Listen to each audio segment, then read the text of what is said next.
Students, एक बार फिर से आपका एक नई वीडियो में बहुत बहुत स्वागत है। तो स्टूडेंट्स, आज की इस वीडियो में आपको एक्सप्लेन कराने वाला हूँ 2022 की सप्लीमेंट्री परीक्षा का इंग्लिश का पेपर, जो कि आपके लिए बहुत ही ज़्यादा हेल्पफुल होने वाला है। तो वीडियो को स्टार्टिंग से लेकर एंड तक ज़रूर देखिएगा। आइए वीडियो को शुरू करते हैं और इस पेपर को डिटेल में समझते हैं। सबसे पहले यहाँ पे आप देख लीजिए, ये हमारी हायर सेकेंडरी पूरक परीक्षा 2022 का रियल पेपर है। ठीक है, इंग्लिश का 80 मार्क्स का हमारा पेपर आया था। सबसे पहले हम चलते हैं सेक्शन ए की तरफ, जो कि हमारा रीडिंग स्किल है। तो स्टार्टिंग हम करते हैं पैसेज से। तो आज हम इस पैसेज को समझते हैं, फिर मैं आपको इसके आंसर्स भी प्रोवाइड कराऊंगा। पहले मैं आपको ट्रिक बताता हूं कि पैसेज को सोल्व करने की ट्रिक क्या है। बहुत ही ध्यान से इस ट्रिक को समझिएगा, और जो ट्रिक आपको बताई जा रही है बस वही ट्रिक लगाकर आपको सभी पैसेजेस को सॉल्व करने की प्रैक्टिस करना है। ठीक है, सो लेट्स गेट स्टार्टेड। देखिए, सबसे पहले देखिए यहाँ पे क्या कह रहे हैं ये रीडिंग। रीडिंग मतलब कि रीडिंग करिए, यानी कि पढ़ो। चलो क्वेश्चन भी देखते हैं क्या कहते हैं। Read the following passage carefully and answer the questions given below. यानी कि इस पैसेज को ध्यानपूर्वक पढ़िए और नीचे आपको जो क्वेश्चंस दिए जाएं उन क्वेश्चंस के आंसर दीजिए। तो खुद कहा जा रहा है क्वेश्चन में कि आप इस पैसेज को रीड करो। तो सबसे पहला काम आपको यही करना है कि पैसेज को स्टार्टिंग से लेकर आपको एंड तक रीड करना है। यहाँ नहीं है, और आगे भी है पैसेज, ये है ना। स्टार्टिंग से लेकर आपको एंड तक पैसेज को रीड कर लेना है, क्योंकि पैसेज को सोल्व करने का सबसे बेस्ट और सबसे पहला और सबसे सही तरीका जो है वो है कि पैसेज को स्टार्टिंग से लेकर एंड तक पूरा केयरफुली आप रीड कर लीजिए, क्योंकि क्वेश्चन में यही दिया जाता है। और इस पैसेज को देने का पर्पज़ भी यही होता है कि आपकी रीडिंग स्किल अच्छी है कि नहीं है, क्योंकि यही सेक्शन ए, यही पोर्शन है। तो आपका रीडिंग स्किल कैसा है उसको जानने के लिए, आपकी अंडरस्टैंडिंग कितनी है, ये क्वेश्चन आपको दिया जाता है। एक बात आपको समझ में आ गई कि पैसेज को रीड करना है। मैं आपको दूसरी ट्रिक भी बताऊंगा। पहले ये पहली ट्रिक है, घबराना नहीं है, आपको डरना नहीं है, ये फर्स्ट ट्रिक है। पहले पहली ट्रिक सुनिए, उसके बाद मैं आपको इसका दूसरा तरीका भी आपको बताऊँगा पैसेज को सोल्व करने का। इसके बाद जब आप पैसेज को रीड कर रहे होते हैं स्टार्टिंग से लेकर एंड तक, तो आपको कुछ बातों पे ध्यान देना है, कुछ पॉइंट्स को आपको अपने माइंड में सेट कर लेना है। वो पॉइंट्स क्या हैं?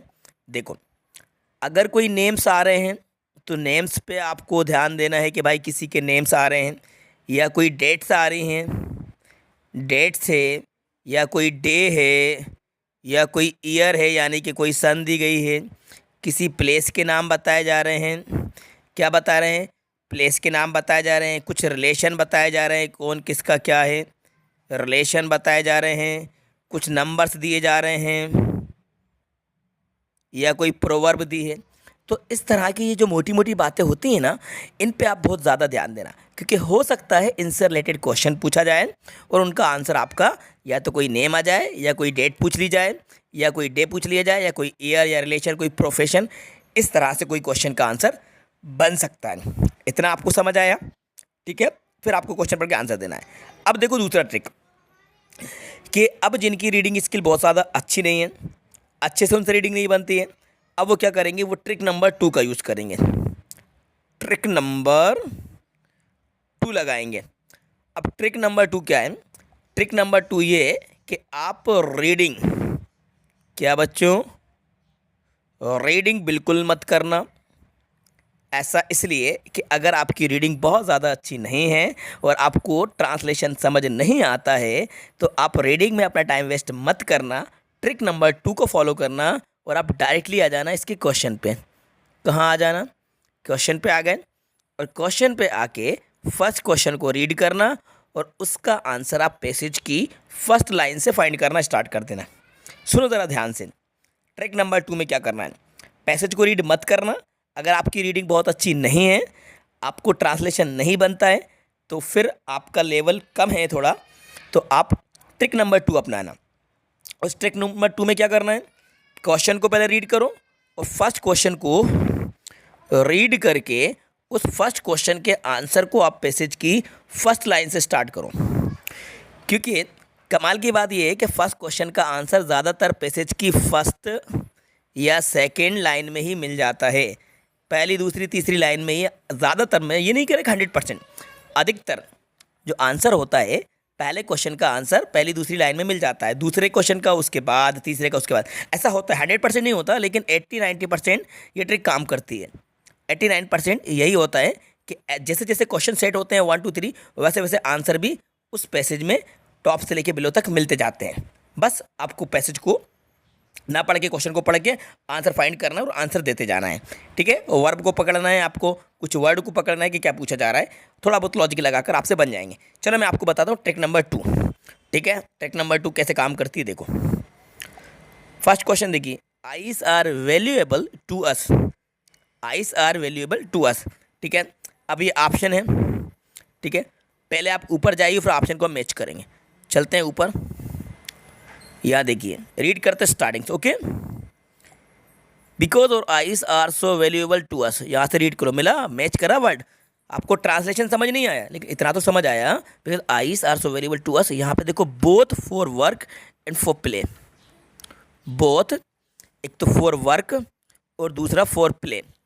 ठीक है, अब आपको ट्रांसलेशन नहीं बना, मैं आपके लेवल से थिंक कर रहा हूँ कि आपको ट्रांसलेशन नहीं बना, लेकिन इतना तो समझ में आया कि ये वर्ड मैच कर रहा है। और यहाँ पे फॉर वर्क और फॉर प्ले।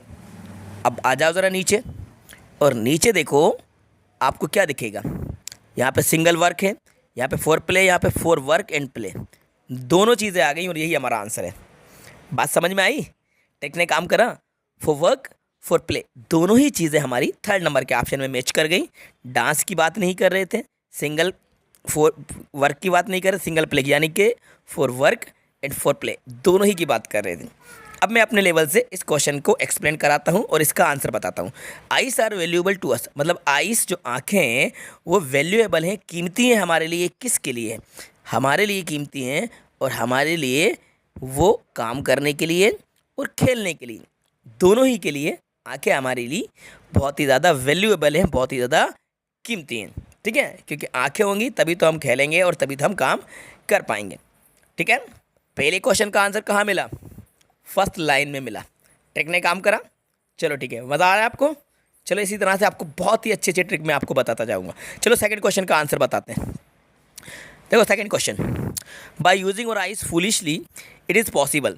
इतना क्वेश्चन पढ़ लिया। चलो ऊपर आ जाओ, ऊपर आ जाओ, ऊपर आ जाओ, ऊपर जल्दी से ऊपर आ जाओ और जल्दी से ऊपर से सर्च करना स्टार्ट कर लो। देखो बहुत स्पीड से आपको सर्च करना है। देखो मैं आपको बताता हूँ, ये मिल गया है मुझे। By using our eyes foolishly it is possible to damage them too severely. Damage them मिल गया। चलो बस आ जाओ नीचे, और नीचे देखो आपको डैमेज कहाँ पे मिल रहा है। ये मिला थर्ड नंबर पे, यही राइट आंसर है। फोर्थ नहीं, ये थर्ड नंबर है। ठीक है, डैमेज देम सीवरली मिल गया। समझ में नहीं आया ट्रांसलेशन, कोई दिक्कत नहीं है, आंसर हमारा 100% सही है। आगे देखो सी नंबर का, whatever work we are doing there should be enough. ठीक है, whatever work we are doing there should be enough. चलो ऊपर चलते हैं और यहाँ से हम ऊपर आते हैं। तो ऊपर आके हम यहाँ पे देखेंगे, ये देखो मुझे मिल रहा है, whatever work we are doing there should always be enough light. मिला, लाइट मिला। तो बस देखो ऑप्शन में लाइट है कि नहीं है, बिल्कुल है। फोर्थ नंबर का राइट आंसर है लाइट। ठीक है, डी वाले को देख तू, very strong light should be avoided since it is. चलो ऊपर चलते हैं फिर और देखते हैं अपन ऊपर इसका आंसर मिलता है कि नहीं मिलता है। ठीक है, सो ये मिल रहेगा आपको, it should be sufficient stock and should at the same. आगे देखते हैं, type it is writing should be which pen not. यहाँ मिल रहा है मुझे, देखो very strong light should be avoided since it is tiring for eyes. मिला, it is tiring for eyes. चलो आ जाओ ऑप्शन में सर्च करो, ये हमारा फर्स्ट में ही है, टायरिंग फॉर द आइस। समझ आ रहा है आपको? इजीली मिल रहा है। बस इसी तरीके से आपको आंसर फाइंड करते जाना है। अब मैं आपको डायरेक्टली बताता जाऊँगा, बाकी सर्च करना आप सीख गए ना। ठीक है, वन वर्ड में आंसर देना है। Have a lot of light का मतलब होता है ब्राइट, चमकीला। Worth a lot of money, इसका मतलब होता है वैल्यूएबल।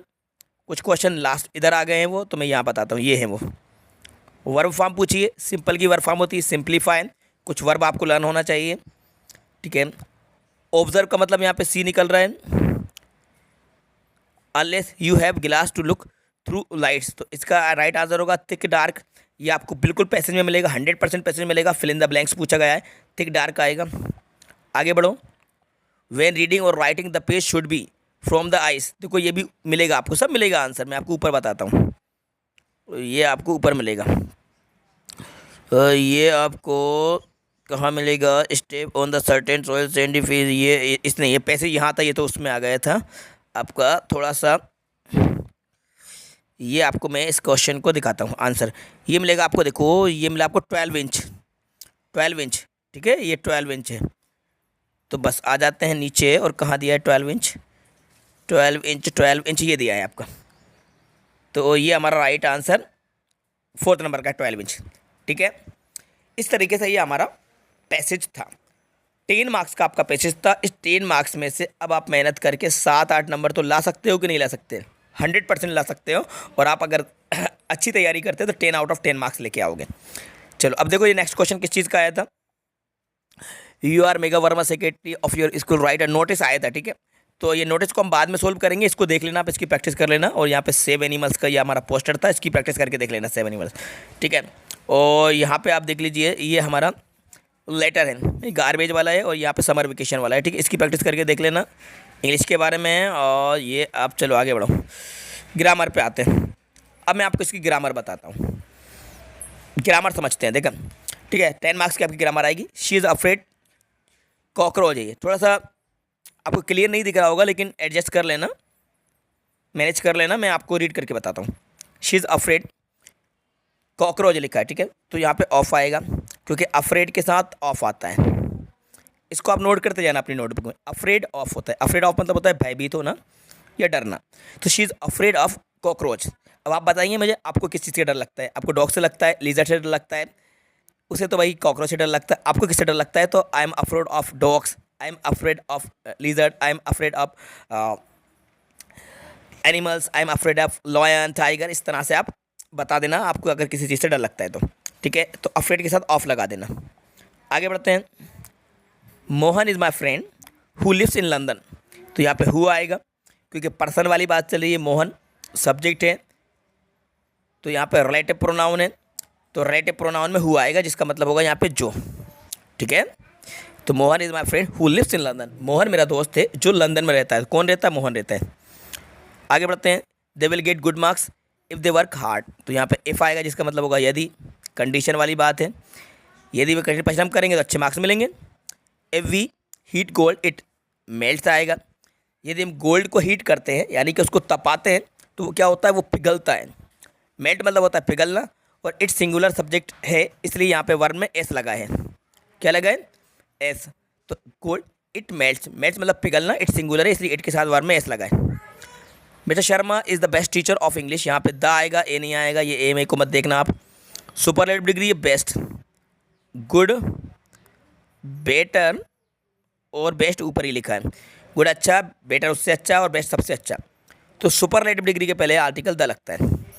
इस पॉइंट को आप नोट कर लीजिएगा, सुपरलेटिव डिग्री के पहले आर्टिकल द लगता है। तो mister Sharma is the best teacher of English. तो मिस्टर शर्मा इंग्लिश के बेस्ट टीचर हैं। ठीक है, तो सुपरलेटिव डिग्री के पहले द लगता है। एक एग्जांपल और मैं आपको बताऊं, जैसे कि honesty is the best policy. ईमानदारी सबसे अच्छी नीति है, तो honesty is the best policy. तो बेस्ट के पहले द लगा। ग्रेटेस्ट, टॉलेस्ट, मतलब जो EST लगा रहता है ज़्यादातर, 100% नहीं होता है, ज़्यादातर अगर EST आपको देखने को मिल जाए एडजेक्टिव में, समझ लेना वो सुपरलेटिव डिग्री है। Greatest, tallest, wisest, nearest, farthest, closest. ठीक है, समझ लो द लगा देना, सुपरलेटिव डिग्री होती है। आगे मूव करते हैं। Mother gave me money to buy notebooks. यहाँ पे आएगा सम, क्योंकि मैनी मनी के पहले कभी नहीं आता। एनी निगेटिव और इंटेरोगेटिव सेंटेंस में आता है। तो राइट आंसर जो होगा वो होगा हमारा some. Mother gave me some money to buy notebooks. ठीक है, तो यहाँ पे आपको सम लगा देना है। आगे बढ़ते हैं। Question number 7। I have been reading 3 hours. तो 3 आवर्स के पहले 4 आएगा। नंबर्स ऑफ टाइम वाली बात चल रही है। ड्यूरेशन बताया जा रहा है। ड्यूरेशन मतलब कि नंबर में अगर बताया जाए ना, 1 घंटे, 2 घंटे, 1 दिन, 2 दिन, 1 साल, 2 साल, 1 महीने, 2 महीने, सब में आप लगा देना 4। अनसर्टेन टाइम होता है। अगर ये कहा जाए मंथ का नेम आए, ईयर आए, डे आए, वहाँ पे लगता है सेंस। तो यहाँ आपको 4 लगाना है, 4, क्योंकि 3 नंबर है, 3 मतलब 3 आवर्स। तो यहाँ पे आप लगाएंगे 4। हाँ, अगर यहाँ पे 3 o'clock लिखा होता, 3 o'clock लिखा होता, तो फिर आपका आंसर सिंस होता। ऐसा बिल्कुल नहीं है, अभी फ़िलहाल तो 4 है। चलिए अब आते हैं डू एज डायरेक्टेड पे। ये हमारे डू इज डायरेक्टेड है। इसको देखते हैं। First question, she is too tired to walk. So that का आपको यूज़ करना है, तो समझते हैं सो दैट का use. So students, so that का यूज़ किस तरीके से आपको करना है, देखो इस टू को रिप्लेस करना है आपको सो से। तो यहाँ पे आप राइट कीजिएगा she is so tired, she is so tired. ठीक है, इसके बाद इस टू को हटाइए और यहाँ पे लगाइए that, she is so tired that. अब यहाँ पे देखो सब्जेक्ट शी था, तो ये शी था, शी लगा लीजिए। इज था, इसलिए यहाँ पे आप लगा लीजिएगा कांट, शी कांट। फिर क्या लिखा है, वॉक, तो यहाँ पे आप वॉक लिख लीजिएगा। ठीक है, क्या करा, TWO को हटा के आपने लगाया सो, इसके बाद आपने इस टू को हटा के लगाया दैट। सब्जेक्ट जो स्टार्टिंग में दिया गया है वो सब्जेक्ट को लिखना है। इज आया है तो कैन नॉट लगाना है, वाज अगर आता तो कुड नॉट लगाते हैं।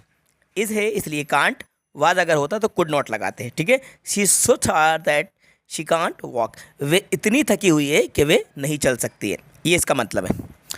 The bag was yellow, the bag content money. Non living thing की बात है, बैग वाली बात है, तो इसको कनेक्ट कर दीजिएगा विच से। किससे, विच से हो जाएगा। तो कैसे बनेगा, देखो पहले आप लिखिए द बैग, अब इसके बाद नीचे वाला लिख लो, ये द बैग को हटाइए, विच से लिख लीजिए, which, the bag which content money, the bag which content money. इसके बाद ये बचा ना वाज येलो, तो जो कुछ बचा है इसके बाद लिख लीजिए बस। ठीक है, the bag which content money was yellow, bag जिसमें पैसा था वो येलो कलर का था। ये इसका मतलब है। आगे डिटेल में हम इस ग्रामर को सोल्व करेंगे, अभी मैं आपको इसका सॉल्यूशन बता रहा हूँ। बाकी एक एक टॉपिक को हम कवर करेंगे जब हम डिटर्मिनर पढ़ेंगे या फिर हम कंजक्शन, जो भी टॉपिक हम कवर करेंगे ग्रामर के, उन सब में हम इनको अच्छे से पढ़ेंगे। ठीक है, करेक्टर्स कंजक्शन है ये। कमला सेड आई एम इंटेलिजेंट, तो इसको क्या करना है, कमला सेड में लिख के बताता हूँ इसका आंसर।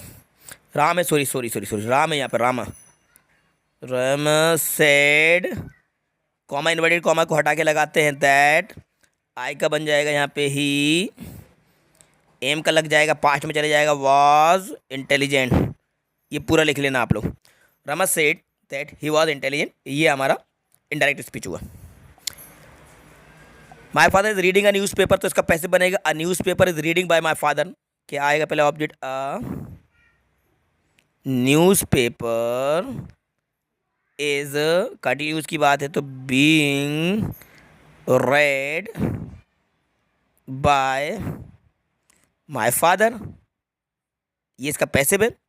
कंटिन्यूज की बात है इसलिए पहले ऑब्जेक्ट लिखा, a newspaper, helping verb is लगाई, कंटिन्यूज में है तो बीइंग लगा, read by my father, newspaper मेरे फादर के द्वारा पढ़ा जा रहा है। My father is reading the newspaper, reading a newspaper, मेरे पापा न्यूज़ पेपर रीड कर रहे हैं। A newspaper is being read by my father, ये इसका पैसिव होगा।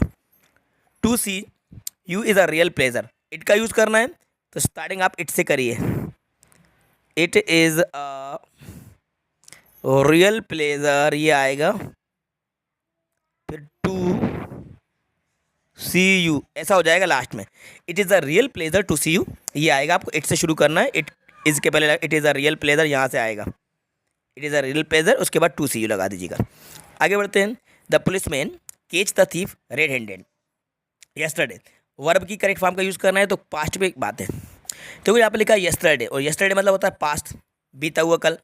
तो जब सेंटेंस पास्ट में है तो पास्ट में V2 का यूज़ करेंगे, और V2 का यूज़ करेंगे तो कैच की सेकंड फॉर्म होती है कॉट, CAUGHT, कॉट। कॉट मतलब पकड़ा, कैच मतलब पकड़ना। ठीक है, तो कैच पकड़ना, क्रिकेट में आपने खूब कैच वर्ड का सुना होगा, और आज IPL का फाइनल भी होने वाला है। तो the police caught the thief red handed yesterday, तो रेड हैंडेड का मतलब होता है रंगे हाथों पकड़ना। रेड हैंडेड मतलब लाल हाथों से नहीं पकड़ना, रंगे हाथ पकड़ना, चोरी करते हुए पकड़ना, अपराध को करते हुए। तो the police caught the thief red handed yesterday, police ने चोर को कल रंगे हाथ पकड़ा। ठीक है, तो कॉट आएगा यहाँ पे। इसका देख लो, I think you should work harder, इसमें भी सेंटेंस को करेक्ट करना है तो यहाँ पे वर्क नहीं आएगा, क्योंकि शुड के साथ V1 आता है तो वर्क आएगा। क्या आएगा बच्चों, वर्क आएगा। देखो यहाँ पे, देखो ध्यान से देखो, मैं जूम करता हूँ। आई थिंक यू शुड, शुड है तो यहाँ पे ED नहीं आएगा, सिर्फ वर्क आएगा, वर्क हार्डर। ठीक है, क्योंकि मॉडल के साथ V1 आता है। अब ये प्रैक्टिस कर लेना, इनको मैं आपको बाद में एक्सप्लेन कराऊंगा, ये आप प्रैक्टिस खुद कर लीजिएगा। ये एक्सटेट है, ये देख लीजिए, स्क्रीनशॉट ले लीजिए।